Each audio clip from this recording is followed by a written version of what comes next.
नमस्कार दोस्तों, मैं हूं राजकुमार शर्मा और आप देख रहे हैं अकाउंट्स दुनिया। आज मैं आपसे बात करने वाला हूं जीएसटी के ऊपर, जिसकी फुल फॉर्म है गुड्स एंड सर्विस टैक्स। तो sir basically goods and service tax के बारे में आपने काफ़ी सुना होगा। जीएसटी के बारे में आपने अपनी दिनचर्या में काफ़ी बार ये वर्ड सुना होगा। तो ये बेसिकली है क्या, किस तरह से काम करता है, क्या पूरा सिस्टम है जीएसटी का, किसको अपन पे करते हैं, कहाँ से कहाँ तक जाता है, और जो एक व्यापारी है उसको ये किस किस तरह से इफेक्ट करता है, क्या क्या डॉक्यूमेंट्स उसके लिए चाहिए, कब उसको जीएसटी नंबर लेना चाहिए। तो इसी के ऊपर ये पूरा वीडियो आपके लिए बनाया गया है। तो शुरू करते हैं आज की क्लास। और अगर आपने अभी तक अपने अकाउंट्स दुनिया का यूट्यूब चैनल अभी तक सब्सक्राइब नहीं किया है तो पहले सब्सक्राइब कर लीजिए। साथ ही में जो छोटा सा बेल आइकन है उसको भी प्रेस कर लीजिएगा, ताकि हमारे वीडियो सबसे पहले आपको मिलते रहे। तो शुरू करते हैं आज की क्लास। आज जो ये क्लास है इसमें आज अपन बात करेंगे कि जीएसटी क्या है, जीएसटी पंजीकरण करवाना किसे जरूरी होता है, कंपोजिशन और रेगुलर स्कीम में क्या फर्क रहता है। तो इसी के ऊपर आज अपन बात करते हैं। तो बेसिकली जो जीएसटी है उसकी फुल फॉर्म है goods and service tax. Goods का मतलब कोई सामान, कोई ऐसी वस्तु जिसको अपन छू सकते हैं, टच कर सकते हैं। वहीं अगर सर्विस की बात की जाए तो सर्विस की सेवा से मतलब है, जैसे अपन कोई ट्रेन में सफ़र कर रहे हैं तो ट्रेन का जो सफ़र है, ट्रेन रेलवे है, वो अपने को एक सेवा प्रोवाइड करा रहा है। आप किसी स्कूल से बच्चे पढ़ते हैं आपके, आप खुद पढ़ते हैं, तो वो जो स्कूल वाला है वो आपको क्या दे रहा है, सेवा दे रहा है, आपको पढ़ाने की सेवा दे रहा है, कोई माल नहीं बेच रहा है, तो वो सर्विस होगी। तो दोनों तरह पे जो होता है उस पर क्या लगता है, आपका एक टैक्स लगता है। तो कुछ भी माल आप मार्केट से खरीदते हैं, तो उस जैसे आपने शक्कर खरीदी हो या फिर कोल्ड ड्रिंक खरीदी हो या फिर आपने कोई कपड़े खरीदे हो या आपने कहीं पे सिनेमा में जाके कोई मूवी देखी हो, सभी तरह के काम जो अपन दिन भर में करते हैं जिसमें अपना पैसा खर्च होता है, तो लगभग सभी पे हम कहीं ना कहीं इनडायरेक्टली एक पैसा गवर्नमेंट को एक टैक्स के रूप में जमा करवा रहे होते हैं। तो यही जो टैक्स है जिसमें अपने को डायरेक्टली पता नहीं होता, इनडायरेक्टली अपने ऊपर ही उसका बर्डन आता है। तो ये जो टैक्स है, इसी टैक्स को क्या बोला गया है आपके लिए, जीएसटी का टैक्स बोला गया है। जो सिस्टम है ये पूरा जीएसटी का, वो किस तरह से काम करता है कि जब भी आप किसी दुकानदार के पास या कोई मॉल में कुछ माल खरीदने के लिए जाते हैं, तो वो माल खरीदने के बाद जैसे ही आप उस दुकानदार को अपना पैसा पे करते हैं, तो उस पैसे के साथ साथ आप उस माल की वैल्यू के साथ साथ एक टैक्स का पैसा भी उस दुकानदार को आप दे रहे होते हैं। तो ये जो टैक्स का पैसा जो दुकानदार ने आपसे कलेक्ट किया, ये पैसा आगे उसको गवर्नमेंट को जमा करवाना होता है। तो उस वो अपने खुद की जेब से कुछ नहीं जमा करा रहा, वो आपसे लेकर और गवर्नमेंट तक उसको जमा करवा रहा है। तो ये इस तरह से जीएसटी का काम चलता है पूरा। अगला जो सवाल है कि जीएसटी का रजिस्ट्रेशन किसको लेना जरूरी होता है।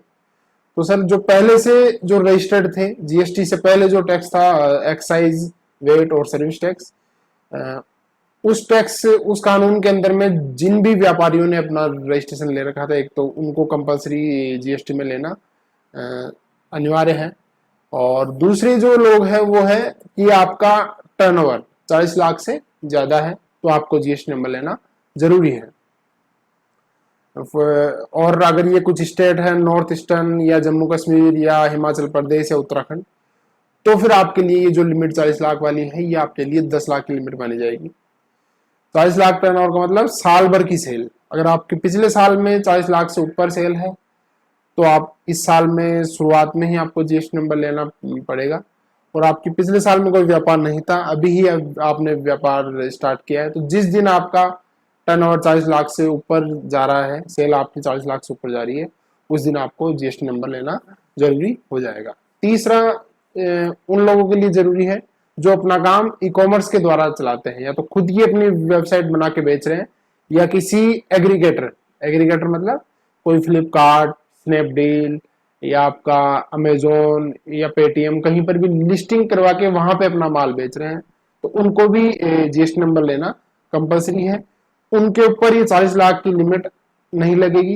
कहने का मतलब अगर आज ही आप बिल्कुल 1 रुपए का भी माल ऑनलाइन बेचना चाह रहे हैं तो आपको अपना जीएसटी नंबर लेना कंपलसरी है, अनिवार्य है।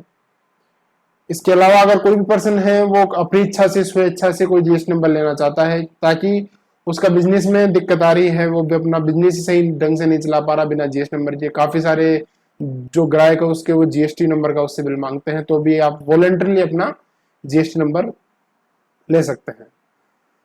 तो ये तो मैंडेटरी था कि 3 कंडीशन के अंदर आपको कंपलसरी आपको लेना जरूरी होता है। अब अपन बात करते हैं कि पेनल्टी पेनल्टी कब लगाई जाएगी, जब जो जरूरी 3 रजिस्ट्रेशन थे वो लेना जरूरी था आपके लिए जीएसटी नंबर लेना, और फिर भी आपने जीएसटी नंबर नहीं लिया, तो गवर्नमेंट आपसे क्या चार्ज कर सकती है, उसी के ऊपर बात करते हैं। तो पहली चीज जो आपसे चार्ज की जा सकती है वो है कि आपकी अगर जेन्युइन एरर है, कोई ऐसा कारण था कि जिस कारण को आप चाहते थे जीएसटी नंबर लेना लेकिन आप नहीं ले पाए, किसी कारण से थोड़ा टाइम लग गया, तो उस केस में आपको टैक्स जो भी आपके ऊपर टैक्स लग रहा था जीएसटी का, वो तो टैक्स आपको जमा कराना ही कराना है। साथ में आपको 10% टैक्स का अलग से पेनल्टी के रूप में जमा करवाना पड़ेगा। ये 10% मिनिमम 10,000 रुपए तक है। मिनिमम 10,000 रुपए, जैसे 1 रुपए भी आपने टैक्स नहीं जमा कराया तो 10,000 रुपए तक की पेनल्टी आपके ऊपर लगाई जा सकती है। और अगर ये 10% ऑफ टैक्स अगर 10,000 से ऊपर जा रहा है तो फिर वो जितना ऊपर जा रहा है उतना आपको जमा कराना पड़ेगा। या एग्जाम्पल मान लीजिए 10 लाख का आपने टैक्स जमा नहीं कराया, तो 10 लाख का 10% कितना होता है, 1 लाख रुपए। तो पेनल्टी कितने लगेगी आपके ऊपर जेन्युइन केस में, 1 लाख रुपए। 10 लाख तो आपको टैक्स जमा करवाना है और 1 लाख रुपए आपको पेनल्टी जमा करानी है। और वहीं पर अगर आपने जानबूझ के डेलिबरेटली टैक्स का एवेजन किया है, टैक्स की चोरी की है जानबूझ के, तो आपको टैक्स तो जमा कराना ही है। साथ में आपको 100% ऑफ टैक्स भी आपको जमा कराना पड़ेगा। फॉर एग्जाम्पल अगर अपन ने 10 लाख का टैक्स चोरी किया है तो 10 लाख रुपए तो वो, और 10 लाख रुपए आपको अलग से नॉन रजिस्ट्रेशन के लिए पेनल्टी पे करनी होगी गवर्नमेंट को। तो ये है। सेपरेट रजिस्ट्रेशन कब चाहिए होगा, तो सेपरेट रजिस्ट्रेशन के लिए जरूरत वहां पड़ती है जब हमारा व्यापार एक से ज्यादा स्टेट में हम काम कर रहे हैं।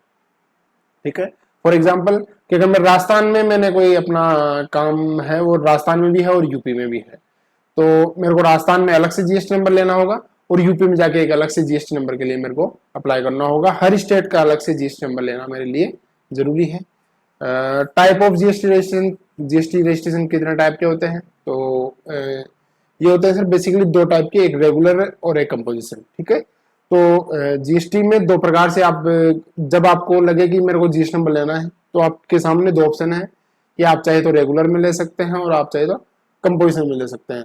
रेगुलर मतलब क्या, कोई भी आदमी रेगुलर का रजिस्ट्रेशन ले सकता है। वहीं पर अगर आप कंपोजिशन में जाओगे तो कंपोजिशन में कुछ लिमिटेशन है कि ये लोग ही आपके लिए कंपोजिशन का रजिस्ट्रेशन ले सकते हैं। तो अब मैं बात करूंगा कि कंपोजिशन के बारे में। तो जो लोग कंपोजिशन में है लेना चाहते हैं वो कंपोजिशन में ले लेंगे, और जो रेगुलर में लेना चाहेंगे वो रेगुलर में ले लेंगे। तो कंपोजिशन में कुछ कंडीशन है, उस कंडीशन के इर्द गिर्द ही ये सारी चीजें चलती हैं। तो बात करते हैं सर कंपोजिशन के लिए जो पहली और इम्पोर्टेंट चीज है वो है कि आपका कंपोजिशन स्कीम तभी ले सकते हैं जब आपका टर्नओवर 1.5 करोड़ से कम है। अगर आपका टर्नओवर 1.5 करोड़ से ऊपर जा रहा है तो आपके लिए कंपोजिशन स्कीम नहीं है, आपके लिए ओनली एक ही ऑप्शन बचता है, वो आपके लिए रेगुलर स्कीम। ठीक है, तो कंपोजिशन स्कीम के लिए पहली जो जरूरी चीज है कि आप इसमें जा भी सकते हैं या नहीं जा सकते, वो है कि आपका टर्नओवर 1.5 करोड़ से कम है, तो आप इस ऑप्शन के बारे में सोच सकते हैं। और यही अगर नॉर्थ ईस्ट के बारे में बात की जाए तो ये 1.5 करोड़ की लिमिट आपके लिए है 75 लाख रुपीज। ठीक है, अब कंपोजिशन स्कीम क्या है, तो आपके सामने मैंने टेबल रखी है, उसमें दोनों ही तरह के स्कीम है। आपके जो लेफ्ट साइड है वहां पे है आपके लिए कि साइज ऑफ बिजनेस क्या है। ठीक है, तो इसके अंदर जो है रेगुलर स्कीम के अंदर कोई भी टर्नओवर की लिमिट नहीं है, कितना भी टर्नओवर आपका हो सकता है, 1 रुपए से लेकर 1000 करोड़ कितना भी हो सकता है। और वहीं पर कंपोजिशन में मैंने आपको जैसे बताया कि 1.5 करोड़ से ऊपर वाले इसके अंदर एलिजिबल नहीं होंगे, तो 1.5 करोड़ से कम वाले ही इसके अंदर आ सकते हैं। दूसरी जो इसमें फर्क है वो है कि जो जीएसटी की रिटर्न्स जो गवर्नमेंट आपसे मांगती है, वो अगर आप रेगुलर टैक्स पेयर है, रेगुलर स्कीम में ऑप्ट करते हैं, तो आपको मंथली हर महीने की अपनी एक रिटर्न आपको गवर्नमेंट को जमा करानी होगी।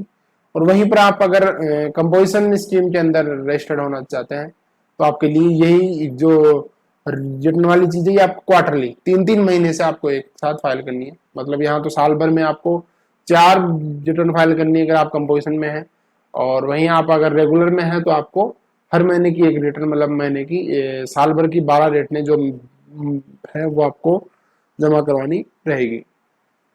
तीसरी जो चीज है वो है मेंटेनेंस ऑफ टैक्स रिकॉर्ड, कि आपको रिकॉर्ड जो है कागजी कार्रवाई है या रिकॉर्ड है वो आपको मेंटेन करने होंगे।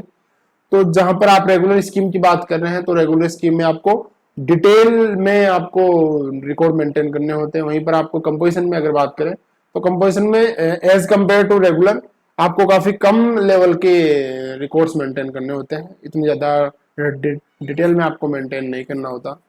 और चौथी जो जरूरी चीज है वो है कि आपके रेगुलर स्कीम के अंदर जो इनपुट टैक्स क्रेडिट है, जो हम माल खरीद के लाए, जैसे दुकानदार ने किसी बड़े दुकानदार से माल खरीदा होगा तो जहां से वो माल खरीद के लाया उस दुकानदार को उसने टैक्स का पैसा दिया होगा, तो उस टैक्स के पैसे की जो छूट मिलती है वो रेगुलर स्कीम में तो अलाउड होती है।